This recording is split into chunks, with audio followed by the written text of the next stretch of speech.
Hi there. In this lesson, I'll be giving you a bunch of strategies to help boost your child's expressive language skills during story time and when you're singing songs with your child. Story time isn't just about reading the words on the page, it's about making the illustrations come alive and engaging your child in a way that enhances their expressive language development.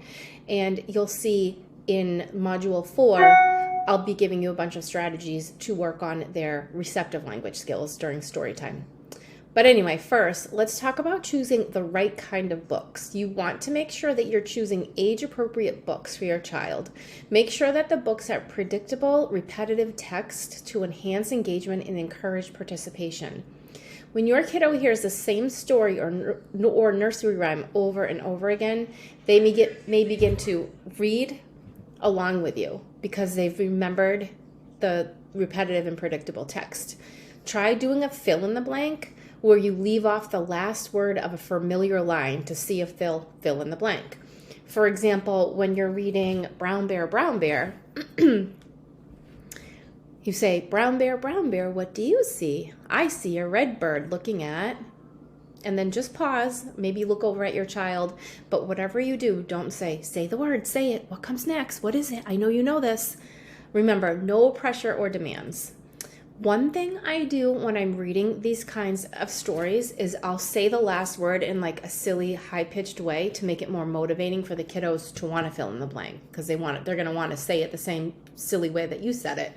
So like I'll go, Brown Bear, what do you see? I see a red bird looking at me. And I'll say it that same way on every page. And they really like that, and it really encourages them to want to imitate.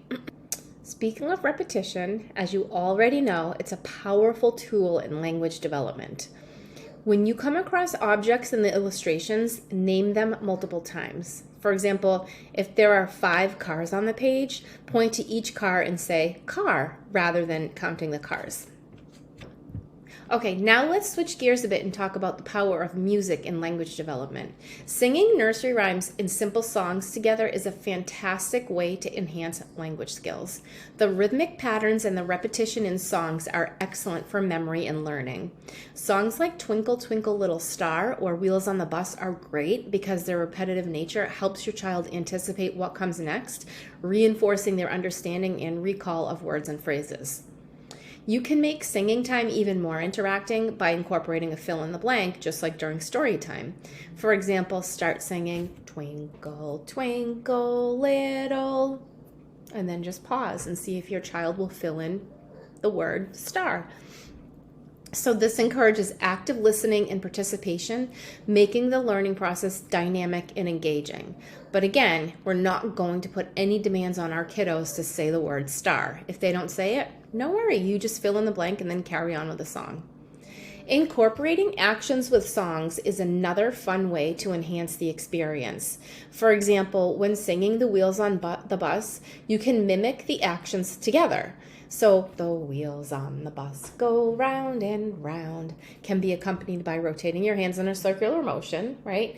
That not only makes the song more enjoyable, but it also helps work on building their motor skills along with their language skills. Plus also remember that when many kids are doing a physical action paired with a word or a song, it helps them learn and remember better. So that physical imitation is an important precursor to imitating sounds and words. One thing I like to do when singing Wheels on the Bus with my little friends who have minimal expressive language is to ask them which action we should sing for next. So I'll say, should we sing for the doors or the wipers? And I'll do it at least 3 times, right? Because 3 times is that key number for being repetitive. Kids learn and remember through repetition, so we want to do it at least 3 times.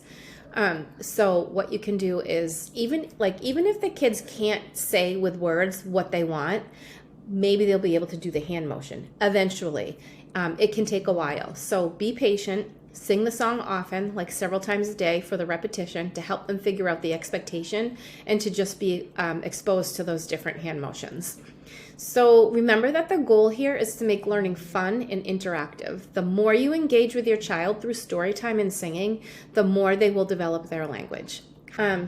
So happy reading and happy singing to your child. And if you look Under the lesson, I have included a link to my YouTube channel where I do a storytime demonstration, and I think it's Goodnight Moon.